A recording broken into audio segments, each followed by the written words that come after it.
Марына Барэка – букетны майстар і прыклад жыццёвага прызвання. Кветкавую справу яна абрала 30 гадоў таму. Працаваць пачынала пад парасонам ля універмага, а сёння сустракае кліентаў ва ўтульным павільёне. Галоўны набытак за гэтыя гады – вялікая база пастаянных пакупнікоў і ўменне знайсці падыход да кожнага. Мы прислушиваемся к любому мнению. Иногда бывает, мужчины выбирают такие цветы, которые, ты понимаешь, сочетаемы, несочетаемы, а в итоге получается просто бомбические. Мы как друзья общаемся с постоянными покупателями, их довольно у нас много.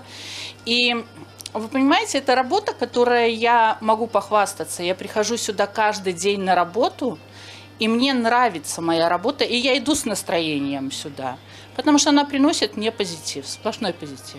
Гандлёвую сферу актыўна папаўняе і моладзь. Марыя Бачарова прыйшла ў краму на Шведскай горцы пасля каледжа і вырашыла застацца тут і пасля адпрацоўкі. Дзяўчыну прыцягнула хатняя атмасфера раёна і магчымасць штодня бачыць, як растуць і змяняюцца яе маленькія пакупнікі. После года отработки решила остаться. Нравится коллектив, покупатели хорошие, работа устраивает, заработная плата хорошая. Приятно видеть людей счастливых. Работаешь уже, тут детки ходят, видишь, как они растут, как уже из колясочки сами ходят.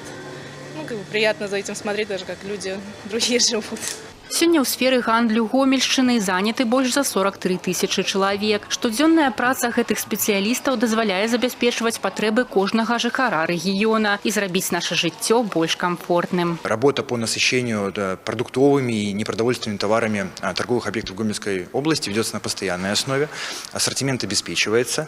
Так, согласно информации Государственного информационного ресурса торговый реестр Республики Беларусь в Гомельской области, на 1 июля насчитывается порядка 15,8 тысяч объектов торговли, 3,3 тысячи объектов общественного питания, и в Гомельской области находится 100 торговых центров, в которых размещаются субъекты хозяйства, они как продовольственные, так и непродовольственные. Разнастайнасць фарматаў ад невялікіх павільёнаў да буйных цэнтраў дапамагае пакупнікам лёгка знайсці ўсё неабходнае. Багаты выбар тавараў дазваляе закрыць любы запыт, а прыярытэт айчыннай прадукцыі забяспечвае харчовую незалежнасць дзяржавы. Алеся Федарцова, Уладзіслаў Казлоў, тэлерадыёкампанія «Гомель».